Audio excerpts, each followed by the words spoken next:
对了，听说你把原来峰段长老门下的3个徒孙打了，怎么回事？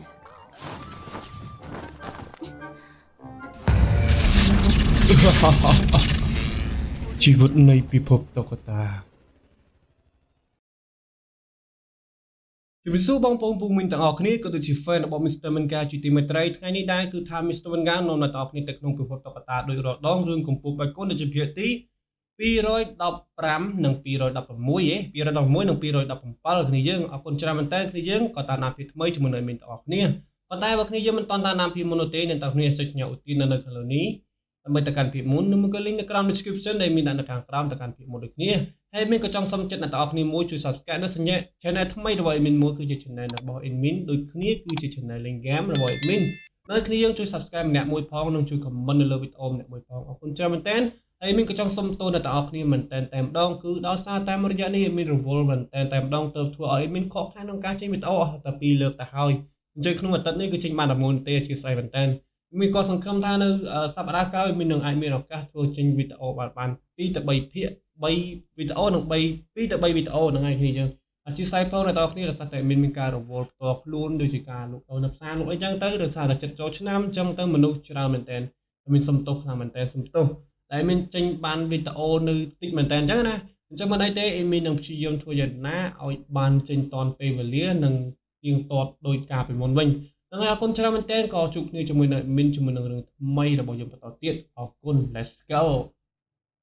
អូខេអ្នកទាំងអស់គ្នាទៅថានៅក្នុងពាក្យថ្មីនេះគឺចាប់ដើមឡើងពីយ៉ាងកែរបស់យើងត្រូវក៏បានគេស្ងោចិត្តឆ្អិនឲ្យគ្នាយើងចិត្តផុយហើយប៉ុន្តែយ៉ាងណាក៏ថាអ្នកមីនឆាងអ្នកមីនឆាងគឺថាមិនដឹងឈ្មោះមួយណានោះទេហើយអ្នកមីងសាងទៅចោះបន្ទាប់មកគឺថាអ្នកមីងសាងគាត់ក៏បាននិយាយតែចាស់សូវបានចំណាយពេលវេលាយ៉ាងច្រើនដើម្បីប្រម៉ូទថ្នាំដែលត្រូវការសម្រាប់ការស្ងោពួកគេគឺថាដើម្បីត្រាំពួកគេហ្នឹងឲ្យមានតែ2ប៉ុណ្ណោះសម្រាប់ពួកគេដូច្នេះខ្ញុំត្រូវតែប្រុងប្រយ័ត្នឲ្យបានខ្ពស់កុំមកចេះខ្ជិលវាឲ្យសោះទៅវាស័ក្តិសមជាមួយនឹងទឹកចិត្តមេត្តារបស់តាចាស់សូវបន្ទាប់មកគាត់ថាយ៉ាងកែរបស់យើងត្រូវបានគេស្ងោនឹងគាត់ថាចិត្តឆ្អិនហើយគាត់ថាបាច់ញើសផងអីផងចឹងទៅបន្ទាប់មកយ៉ាងកែរបស់យើងនៅក្នុងឆ្នាំងអីបដានោះក៏បានគិតថាវាពិតជាឈឺចាប់ខ្លាំងណាស់វាដូចជាកំបិតរាប់ពាន់រាប់លឿនមកចាក់មកលើខ្លួនខ្ញុំអញ្ចឹងពិតជាឈឺចាប់ខ្លាំងណាស់បើមិនឲ្យឈឺគឺមានតែចម្លែកវាស្ងោក្នុងឆ្នាំងប៉ុណ្ណឹងហើយបើមិនឈឺមានចម្លែកគាត់ថាយ៉ាងកែរបស់យើងបានត្រឹមតែគិតថាឈឺចាប់នៅក្នុងចិត្តតែប៉ុណ្ណោះប៉ុន្តែគាត់ថាយ៉ាងវិញគាត់ថាស្រែកជំទាវពេញនឹងយកតែម្ដងក៏សាច់ឈឺណាមិនអាចទ្រាំបានទេបន្ទាប់មកគាត់ថាអ្នកមីងឡានក៏បានប្រាប់ថាត្រូវតែទ្រាំបានដល់ឃើញស្ថានភាពបែបនេះហើយគាត់ថាអ្នកមីងសាំងក៏គាត់បាននិយាយក្នុងចិត្តថាផលប៉ះពាល់នៃការងូតទឹកឬនៃការត្រាំទឹកថ្នាំនេះគឺនៅលើរាងកាយរីឯការវឹកហាត់ជំនាញរបស់ពួកគេគឺពិតជាមិនអាចបង្កនូវបញ្ហាអ្វីនោះទេប៉ុន្តែในការឈឺចាប់ដែលត្រូវតែស៊ូទ្រាំតស៊ូឲ្យបាននោះគឺវាស្តៀងនឹងការធ្វើទរណកម្មដល់ព្រៃផ្សៃមួយអញ្ចឹងអ្នកមីងសៀងគឺថាគិតបានត្រឹមតែប៉ុណ្្នឹងបន្ទាប់មកយ៉ាងកែរបស់យើងក៏បានគិតវិញម្ដងការឈឺចាប់វាដូចជាកាន់តែខ្លាំងឡើងទោះបីជាពេលវេលាក៏ឡងផុតទៅក៏ដោយ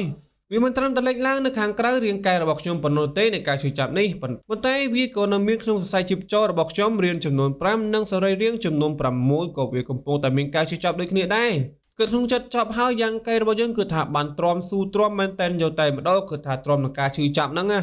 បន្ទាប់មកគឺថាកាត់មករយៈពេល1ម៉ោងក្រោយមកយ៉ាងកែរបស់យើងក៏បានឆ្អិនតែម្ដងបន្ទាប់មកគឺថាអ្នកមីងសាំងក៏បានកាត់ជាដុំយកទៅញ៉ាំចែកគ្នាញ៉ាំអីចឹងទៅ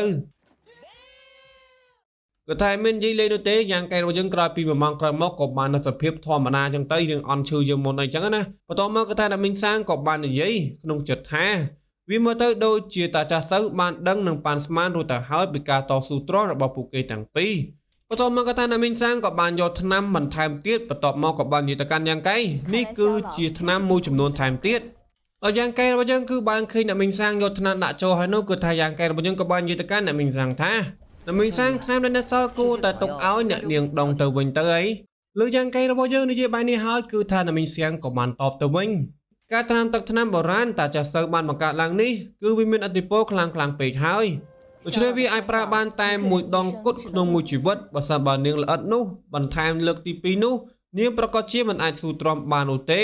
កន្លែងនេះគឺចង់មានន័យថាយ៉ាងកែរបស់យើងគឺអាចបន្ថែមបានថ្នាំមកកម្រិតទៀតបានប៉ុន្តែយ៉ាងគឺមិនអាចថែមបាននោះទេអញ្ចឹងហើយទើបតាចាស់សូវគឺបានប៉ាន់ស្មានទុកមុនទៅហើយគឺគាត់បានទីទុកមុនទៅហើយគឺថាយ៉ាងកែរបស់យើងគឺអាចថែមស្មៅបានថ្នាំម្ដងទៀត ប៉ុន្តែយ៉ានអឺគឺមិនអាចថែមបាននោះទេអញ្ចឹងហើយទើបមានថ្នាំថែមទៀតសម្រាប់យ៉ាងកែអញ្ចឹងណាបន្តមកអ្នកមីងសើក៏បាននិយាយបន្តទៀតតាចាស់សើពិតជាមានសុទិដ្ឋិនិយមចំពោះឯងខ្លាំងណាស់គឺគ្រាន់តែថាផ្លូវដែលឯងដើរគឺវាខុសពីគ្រូស្រថ្នាំផ្សេងទៀតបន្តមកយ៉ាងកែរបស់យើងក៏បានសួរទៅកាន់អ្នកមីងសៀងតើត្រាំទឹកថ្នាំនេះវាមានប្រសិទ្ធភាពបែបណាទៅបន្តមកអ្នកមីងសៀងឮហើយក៏បានតបទៅវិញបើតាមតាចាស់សើបាននិយាយគំនងចម្បងរបស់គាត់ในការត្រាំទឹកថ្នាំនេះគឺដើម្បីការលំដនៃមូលដ្ឋាននៃសរសៃជីពចរដូច្នេះបន្ទាប់ពីការត្រាំទឹកថ្នាំនេះរួចកម្រិតនៃការប្រើប្រាស់ចំហាយកម្លាំងធាតុនឹងត្រូវកាត់បន្ថយងាយស្រួលក្នុងការគ្រប់គ្រងជាងមុននិងប្រើខ្លាយទៅជាបរិសុទ្ធជាងមុនដូចគ្នានិយាយរួមទៅគឺថាស៊ីសាំងតិចតែកម្លាំងខ្លាំងជាងមុននឹងឯងដែលលើថាកែសម្រួលនៃមូលដ្ឋាននៃសរសៃជីពចរយ៉ាងកែរបស់យើងក៏បានសួរតែវាមានពាក់ព័ន្ធអីជាមួយនឹងការស្រោថ្នាំទៅបន្ទាប់មកគឺថាអ្នកមីងសៀងឮហើយក៏បានតទៅវិញតាមធម្មជាតិគឺវាតកតងទៅនឹងរឿងស្រោថ្នាំនេះឯងតាចាស់សើទើបតែបានដឹងពីការពិតនេះប៉ុន្មានឆ្នាំនេះប៉ុណ្ណោះសម្រាប់គាត់ការបំភ្លឺមួយនេះវាបានយឺតពេកបាត់ទៅហើយនៅទីបញ្ចប់យ៉ាងណាគ្រូស្រោថ្នាំក៏អាចក្លាយទៅជាម្នាក់ប្រយុទ្ធម្នាក់ដូចគ្នាពួកគេក៏ត្រូវការចំហាយកម្លាំងធាតុដើម្បីបង្ហាញនូវសមត្ថភាពឲ្យបានពេញលេញនៅពេលដែលពួកគេស្លោនៅថ្នាំកម្រិតខ្ពស់មួយណាមួយដូច្នេះគាត់បានកំណត់យ៉ាងជាក់លាក់នៅវិន័យរបស់គាត់តាចាស់សើក៏ធ្លាប់បាននិយាយបន្ថែមទៀតដែរបើសិនបើគាត់ទទួលបានជោគជ័យគាត់នឹងបង្រៀននៅមូលដ្ឋានពិតបន្តមកយ៉ាងកែឮថាមូលដ្ឋានពិតក៏បានសួរមូលដ្ឋានពិតស្អីគេទៅបន្តមកអ្នកមីងសៀងក៏បាននិយាយបន្តទៀតបើសិនបើជាមិនតបំបែកនៅកម្រិតឈានចូលដំណាក់កាលធម្មពលវិញ្ញាណនោះទេគឺមិនអាចវឹកហាត់វិធីស្លថ្នាំបាននោះទេទោះបីជាវាមិនត្រឹមត្រូវទាំងស្រុងក៏ដោយប៉ុន្តែវាហាក់នៅតែជាការយល់ដឹងដ៏មានតម្លៃចំពោះផ្លូវគ្រូស្លថ្នាំដែលលោកតាចាស់សើគឺបានស្វែងយល់ឃើញកន្លែងនឹងគ្នាយើងគឺចង់បញ្ជាក់ថាចេះទីធម្មតាការស្លថ្នាំអ្នកទាំងអស់គ្នាគឺក្នុងធម្មតាហ្នឹងគឺបានគិតថាការស្លថ្នាំគឺមិនចាំបាច់ហាត់ក្បាច់គុណអីនោះទេគឺគ្រាន់ស្លថ្នាំឲ្យបានល្អអញ្ចឹងណាប៉ុន្តែតាចាស់សើក៏បានរកឃើញផ្លូវមួយទៀតគឺគ្រាន់តែចេះខុសគ្នាពីពួកហ្នឹងគឺវឹកហាត់ក្បាច់គុណឲ្យបានដល់កម្រិតធម្មពលវិញ្ញាណហើយចាំវឹកហាត់ការស្លថ្នាំតាមក្រោយទើបវាមានប្រសិទ្ធភាពខ្ពស់ជាងធម្មតាអញ្ចឹងណាអញ្ចឹងហើយបានជាការធ្វើតេស្តរបស់គាត់គឺផ្ដោតទៅលើការប្រើកម្លាំងធាតុច្រើនជាងការស្លថ្នាំកន្លែងនេះគឺតាចាស់សើក៏ចង់ដូចប្រៀបបីដូចជារឿងសៀវយានអញ្ចឹងគឺសៀវយានគឺគាត់ខ្លាំងទាំងពីរតែម្ដងទាំងការស្លថ្នាំទាំងការប្រយុទ្ធអីអញ្ចឹងណាទាំងតាចាស់សើក៏បានចង់បានបែបហ្នឹងគឺខ្លាំងទាំងការប្រយុទ្ធខ្លាំងទាំងស្លថ្នាំអីអញ្ចឹងទៅបន្តមកយ៉ាងកែរបស់យើងក៏បាននិយាយវិញម្ដងក៏បាននិយាយអញ្ចឹងបានជាគ្រូចាស់សើមិនបានបង្រៀនដល់ដងចិនយ៉ានអ្វីទាំងអស់រយៈពេលប៉ុន្មានខែមកនេះគឺវាមកពីអញ្ចឹងទេគឺគាត់ផ្ដោតទាំងស្រុងទៅលើការរីកចម្រើននៃកម្រិតការវឹកហាត់នៃធម្មពលវិញ្ញាណជាមុនអ្នកមីងសៀងលើយ៉ាងកែនិយាយបែបនេះក៏បាននិយាយបន្តទៀតបើសិនបើជាឯងចង់រៀនវិធីស្លថ្នាំនោះតាចាស់សើច្បាស់ណាស់នឹងបង្រៀនឯងដោយមិនខកខាននោះទេតមកយ៉ាងកែរបស់យើងក៏បានតទៅវិញខ្ញុំពិតជាដឹងគុណនឹងការយកចិត្តទុកដាក់របស់លោកគ្រូតាសើខ្លាំងណាស់ប៉ុន្តែវាពិតជាអកុសលសម្រាប់ខ្ញុំមិនអាចនោះទេបន្តមកគាត់ថាអ្នកមីងសៀងក៏បានតទៅវិញមិនអីទេបើឯងមិនចង់នោះមនុស្សម្នាក់វាតែងតែមានផ្លូវដើររៀងខ្លួនអូត្រូវហើយខ្ញុំបានលើកការពីម្សិលមិញថាឯងបានផ្លាស់ប្ដូរទៅនេះជាមួយនឹងកូនសិស្សទាំង3របស់ព្រះអាចារ្យដូនតើមែនទេបន្តមកយ៉ាងកែបានលើហើយក៏បានតទៅវិញបាទខ្ញុំពិតជាមិនបានដឹងពិតមែនថាគេនិយាយប្រគល់គ្នាគឺផ្លាស់ប្ដូរទៅនេះនឹងគឺសំដៅទៅលើការស្លថ្នាំខ្ញុំពិតជាមិនដឹងពិតមែនបន្តមកអ្នកមីងសៀងលើយ៉ាងកែនិយាយបែបនេះហើយនោះក៏បានតទៅវិញពេលនេះមានពាក្យចចាមអារាមនៅខាងក្រៅថាសិស្សម្នាក់ដែលមកកំពូលភ្នំលាក់បពកដើម្បីរៀនវិធីស្លថ្នាំនោះគឺជាជនពីរម្នាក់ដែលគិតតែពីវ័យបន្តមកយ៉ាងកែលឺបែបនេះក៏បានសួរទៅកាន់អ្នកមីងសៀងតែខ្ញុំបាននាំបញ្ហាដល់លោកគ្រូចាស់តាមែនទេលឺបែបនេះហើយអ្នកមីងសៀងក៏បានតទៅវិញទេឯងមិនបានបង្ករបួសអ្វីដល់ពួកគេពិតប្រាកដនោះទេវាមិនឯងនោះទេប៉ុន្តែនៅព្រឹកនេះគឺមានមនុស្សម្នាក់បានមកទីនេះដើម្បីប្តឹងត្អូញត្អែមិនអីទេគ្រាន់តែចងចាំថាកុំឲ្យមានរឿងនេះកើតឡើងម្ដងទៀតឲ្យសោះបើមិនដូច្នេះទេវាប្រកាសជាបង្កបញ្ហាមិនខានទេបន្តមកយ៉ាងកែក៏បានតទៅវិញប៉ុណ្ណាខ្ញុំនឹងចងចាំបន្ទាប់មករយៈពេលក៏បានកាត់មកនៅថ្ងៃបន្ទាប់យ៉ាងកែជាមួយនឹងយ៉ាងអឺគឺបានដេកយ៉ាងសង្ហាគឺថាលើកដៃលើកជើងម្នាក់គឺអង្គុយយ៉ាងគ្មានខ្វល់អ្វីទាំងអស់តែម្ដងបន្ទាប់មកយ៉ាងអឺក៏បានកេះទៅកាន់យ៉ាងកែក៏បាននិយាយអស់តបងជាដូនមួយមើលណែបន្ទាប់មកយ៉ាងកែរបស់យើងក៏បានមើលចឹងទៅបន្ទាប់មកយ៉ាងអឺក៏បាននិយាយគឺពិតជាមានមនុស្សច្រើនណាស់មិនបានជាមានមនុស្សច្រើនយ៉ាងនេះនៅក្នុងចលងភ្នំថ្ងៃនេះបន្ទាប់មកក៏ថាអ្នកមីងសៀងជាមួយនឹងមីងឡានក៏បានមកដល់ទីនេះបន្ទាប់មកក៏ថាអ្នកមីងឡានក៏បានតបទៅកាន់យ៉ាងអឺថាគឺកិច្ចប្រជុំកម្ពុជាគ្រូស្រោថ្នាំនឹងចាប់ផ្ដើមនៅប្រហែលថ្ងៃនៅខាងមុខនេះហើយ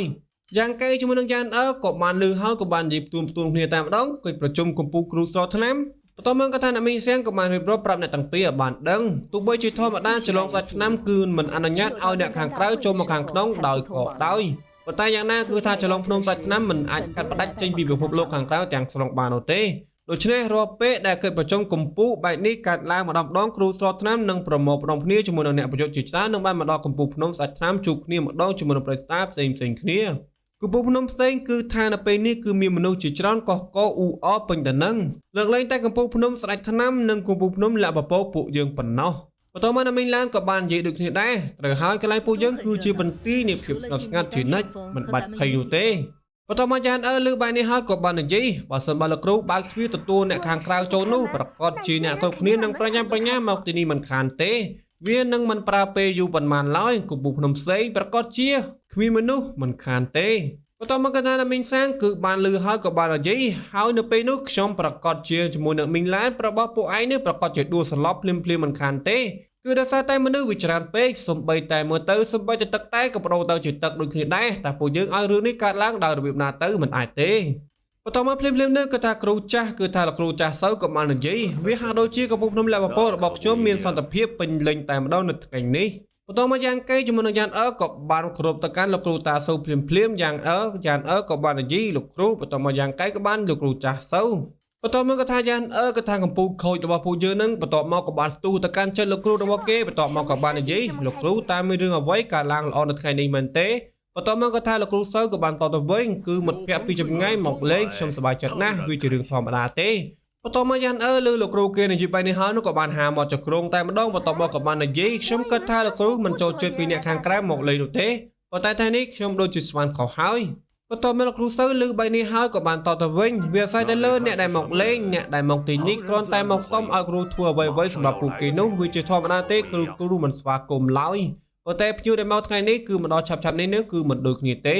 េបន្តមកភ្លាមនោះក៏ស្រាប់តែមានឮសំឡេងនរណាម្នាក់បានបន្លឺឡើងគឺបានសើចបន្តមកក៏បាននិយាយតាចាស់សៅម្ដងនេះគ្រូចាស់ម្នាក់នេះគឺមកទីនេះដើម្បីសុំឲ្យជួយដូចគ្នាអ្នកមិនមែនដេញខ្ញុំឲ្យទៅវិញទេដឹងអីបន្តមកយើងក៏បានឃើញថាគឺមាននរណាម្នាក់គឺថាមិនដឹងម្នាក់ឬមួយក៏ពីរនាក់ទេកំពុងតែមកដល់ទីនេះបន្តមកយ៉ាងកែរបស់យើងក៏បានសម្រាប់ស្ដាប់សំឡេងមុននឹងទៅដោយរៀងស្តៀងយ៉ាងកែរបស់យើងក៏បានគិតថាសំឡេងនេះអាចជាប៉ុន្តែវាដូចមិននឹងអញទៅរួចទៅបន្តមកគឺថាអ្នកមីងសាំងជាមួយនឹងអ្នកមីងឡានក៏បានគិតដូចគ្នាអ្នកមីងឡានក៏បាននិយាយអ្នកណាហ៊ានហៅលោកគ្រូថាតាចាស់នៅពីមុខគាត់បែបនេះតើជានរណាទៅនឹងបន្តមកក៏ថាលោកគ្រូសៅក៏បាននិយាយដូចគ្នាដែរគាត់ក៏បាននិយាយតាចាស់សៅខ្ញុំនេះមិននឹងអាចដេញលោកចេញពីកន្លែងនេះបានដោយរបៀបណាទៅតាចាស់ម្នាក់នេះចំពាក់ជីវិតអ្នកមួយគឺថាម្នាក់ហ្នឹងមិនដឹងជានរណាគេទេធ្លាប់បានជួយជីវិតលោកគ្រូតាសៅទៀតផងគឺថាមិនដឹងនរណាគេទ